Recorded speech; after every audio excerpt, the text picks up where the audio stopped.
I hardly think about the accident anymore. All you can think about is what you can do forward.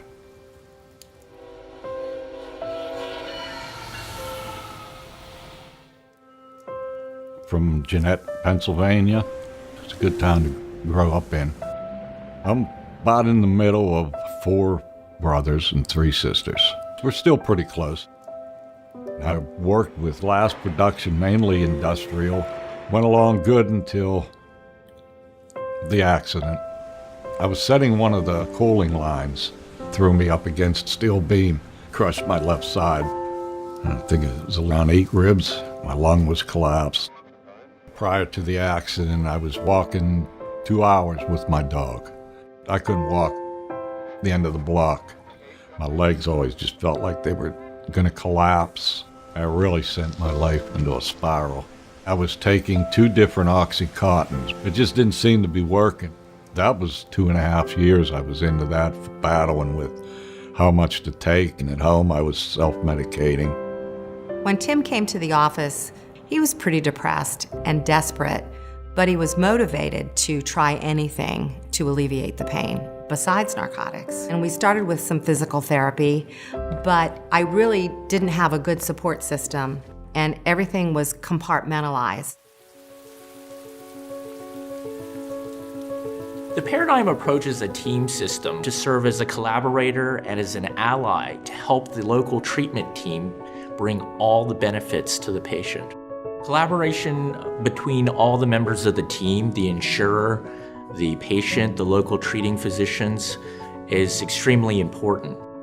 There are so many doctors and providers involved that there has to be a single thread.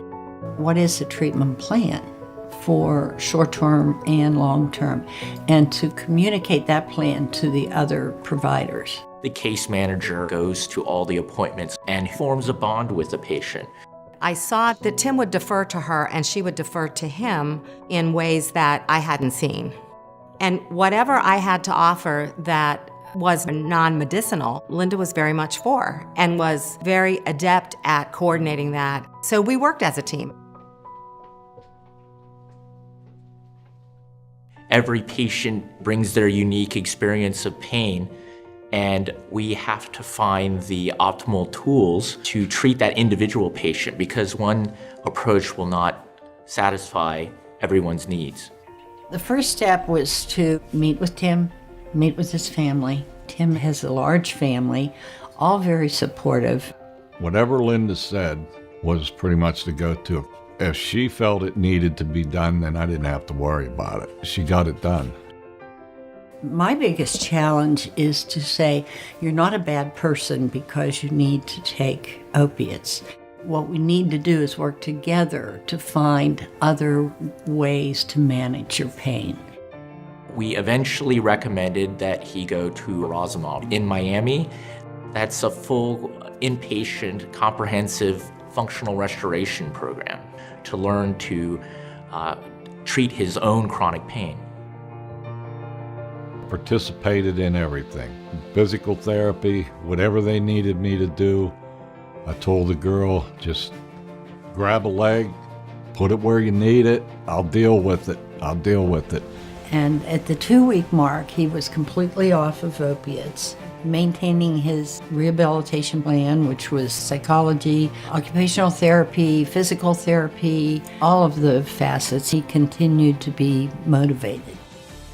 I think at one point I did put in 2 miles walking and doing flights of stairs. When he came back, he was a completely different person. And I was shocked. The fact that Tim came off all medications, was working out at the gym daily, and his pain was down to maybe 20%, where he had truly been unable to accomplish standing up and holding his balance. He is now walking his dog. He is totally independent in his housework. That, to me, represents an excellent outcome. Our goal is to change the patient engagement with medical care from a passive approach to an active approach. How can I help myself? How can I achieve my goals in life? If you're serious about getting off of the opioids or anything that you're on, having a positive attitude is a place to start.